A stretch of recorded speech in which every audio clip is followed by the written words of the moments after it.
12.3 계엄을 경험한 우리는 다시 민주주의를 생각했습니다.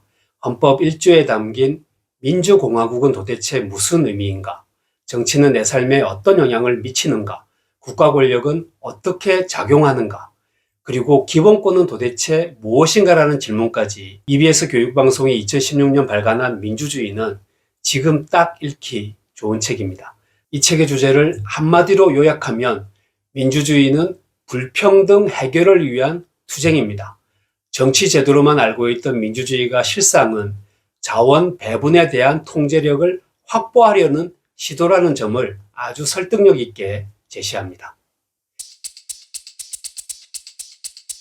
정치 권력은 국민의 삶을 좌우하는 가장 큰 변수입니다. 1845년 영국의 식민지였던 아일랜드에선 아주 큰 비극이 닥칩니다. 감자 마름병이라는 전염병이 확산하면서 아일랜드인의 주식인 감자가 썩어 들어갑니다.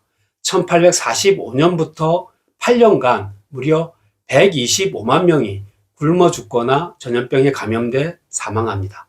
그런데 아일랜드 전체로 보면 식량이 결코 부족하지가 않았습니다. 1847년 한 해만 해도 약 4,000척의 상선이 아일랜드에서 수확한 곡물을 영국으로 실어 나릅니다. 그때 아일랜드의 토지 소유주 대부분은 영국 귀족이었습니다. 아일랜드인이 죽든지 말든지 그들은 결코 신경을 쓰지 않았습니다. 이때 아일랜드 국민은 식량 자원이 분배되는 과정에서 어떠한 역할도 할 수가 없었습니다. 우리나라가 일제 식민지 시절 수탈당했던 역사와 비슷합니다. 결국 아일랜드에서 사람이 굶어 죽은 이유는 감자 마름병이 아니라 영국의 부당한 정치 권력 때문이었습니다. 아일랜드의 비극은 아프리카에서도 재현이 됩니다. 1983년부터 3년간 아프리카 대륙에는 대기근이 발생합니다. 이때 에티오피아는 죽음의 땅이 된 반면 보츠와나는 생존의 땅이 됩니다.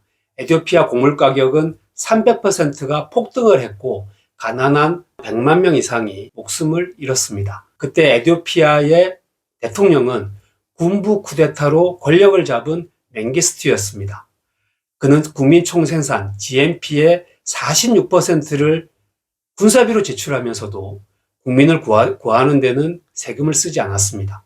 그런데 보츠와나는 곡물 생산량이 75%나 감소했는데도 아사자가 나오지 않았습니다.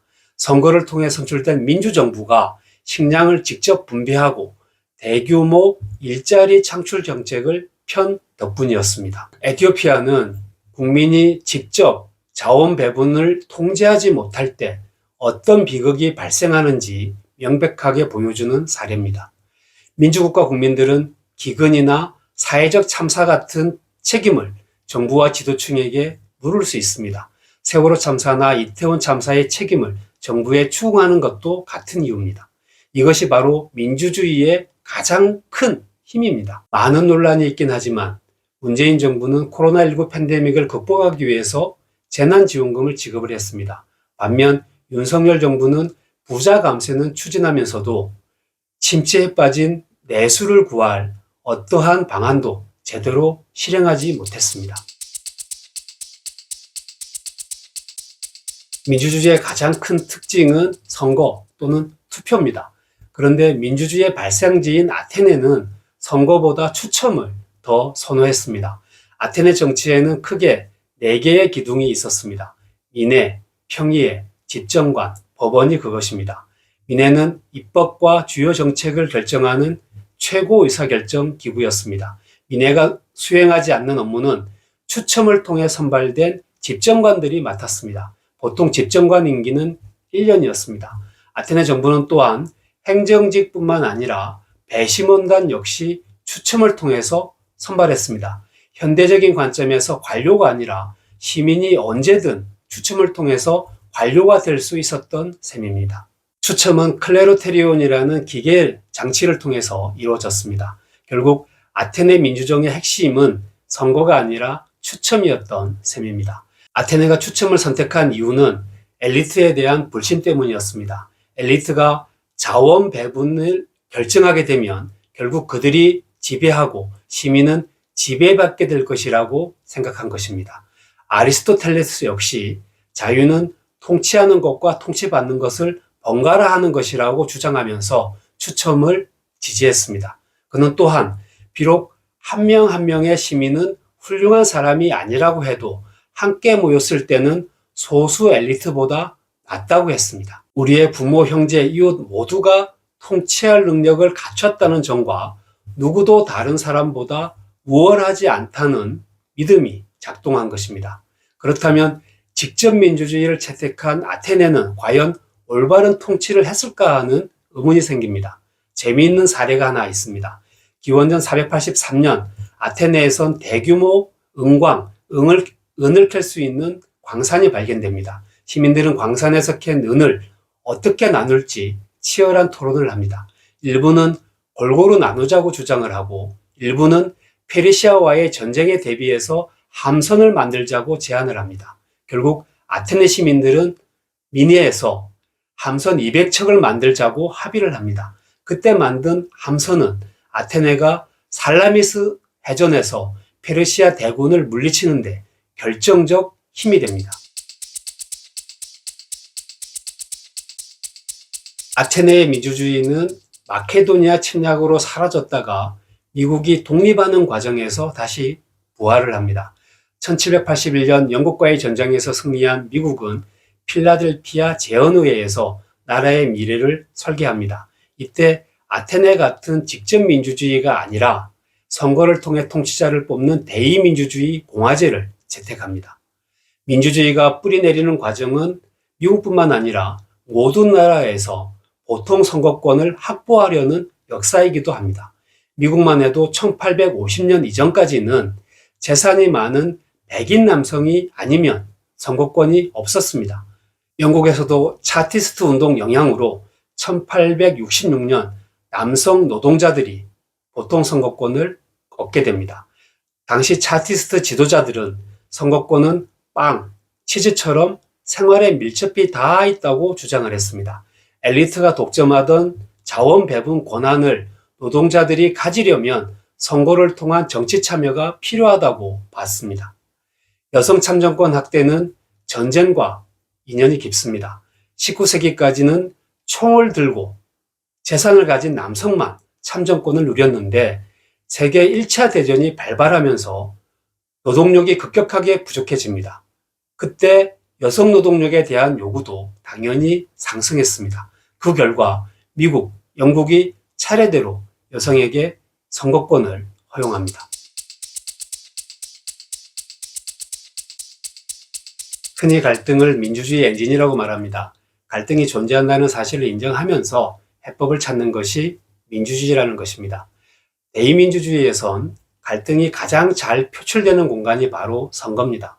정당은 특정 집단의 요구를 대변하거나 갈등을 조정하는 역할을 맡습니다. 때로는 집권당이 되기 위해서 갈등을 적극적으로 활용합니다. 도저히 타협할 수 없는 적대적 갈등 상황이 발생하면 상대방은 친구 아니면 적이 됩니다. 요즘 학자들은 민주주의가 왜 불완전한지 그 이유를 탐구하고 있습니다. 그 원인 중 하나는 부의 불평등, 자원 배분의 불평등에서 찾을 수 있습니다. 2015년 미국의 경제잡지 포브스가 미국의 400대 부자를 조사했더니 그들의 재산이 미국 하위 60%인 1억 8천만 명의 재산보다 더 많았다고 합니다. 우리나라의 불평등 수준 또한 미국과 크게 다르지 않을 것입니다. 사회적 자원이 골고루 분배되려면 정부 정책이 약자를 향하고 경제의 성장률도 받쳐줘야 하는데 1980년대부터 전 세계 경제 성장률은 1%에서 2% 수준에 머물고 있습니다. 반면 부자들의 자본 수익률은 4%에서 5%를 늘 유지합니다. 과거 부자들이 토지에 투자를 해서 높은 수익을 냈다면 지금은 금융, 에너지, IT 산업에 투자해서 높은 수익률을 올립니다. 노동자들은 낮은 경제 성장률 때문에 소득이 정체되어 있는 반면 부자들은 돈을 버는 시스템 때문에 더 많은 부를 축적하게 되면서 격차가 더 커진 것입니다.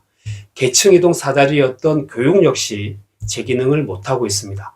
요즘은 금수저 아이들이 오히려 공부를 더 잘하고 명문대에 훨씬 많이 진학을 합니다. 노벨상 수상자인 폴 크루그먼은 현대 사회의 불평등 수준이 19세기 후반을 이미 넘어섰다고 진단을 합니다. 또 부의 편중 형상이 극심해지면서 민주주의도 제대로 작동하지 않는다. 사회 갈등은 그만큼 더 커졌다고 경고를 하고 있습니다. 크루그먼은 그 해법으로 조세제도를 개혁하고 노동자의 교섭권을 강화해야 불평등을 완화할 수 있다고 제시합니다. 정부가 적극적으로 개입해서 소득 격차를 줄여야 한다는 의미입니다.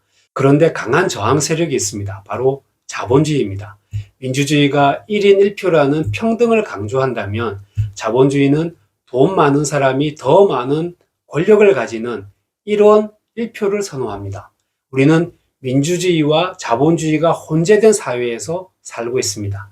이때는 불평등을 완화하기 위해서 정부의 역할이 무엇보다 중요해집니다. 2차 세계대전이 끝나고 1960년대까지 미국과 유럽 정부는 평등과 공동체 가치를 우선시했습니다. 그런데 1970년대 상황이 급변합니다. 마거렛 대처 영국 총리와 레이건 미국 대통령이 취임하면서 그들은 공동체보다 개인의 이익을 강조합니다.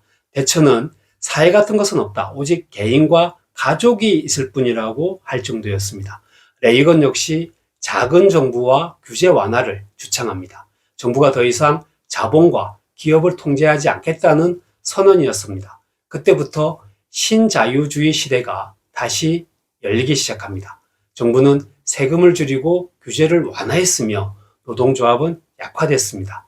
그 결과 다시 불평등이 확산됐다고 학자들은 진단합니다. 빈부격차가 커지고 자원 배분은 엘리트가 독점을 하고 청년은 무한 경쟁에 내몰리고 계층 이동 가능성이 줄어들면 사회 불안은 커질 수밖에 없습니다.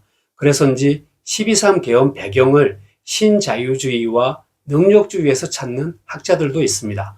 불평등이 커지고 능력주의가 판을 치면서 갈등이 임계치에 이르자 정부가 독재적인 힘을 이용해서 기득권 질서를 유지하려 했다는 분석입니다. 군사정부 시절 청년들이 민주화 운동을 주도한 것처럼 무한 경쟁에 내몰린 신자유주의의 청년들이 민주주의를 지켰다는 해석도 나오고 있습니다. 한 가지 분명한 것은 우리의 민주주의가 아직 불완전하고 미완성이라는 것입니다. 준비 안 된 자를 대통령으로 뽑는 대의민주제, 그리고 준비 안 된 세력들의 말도 안 되는 권력 작동 방식이 특히 그렇습니다. 그래서 노엄 촘스키는 말합니다. 민주주의의 미래는 시민에게 달렸다. 생각의 상자 피치였습니다.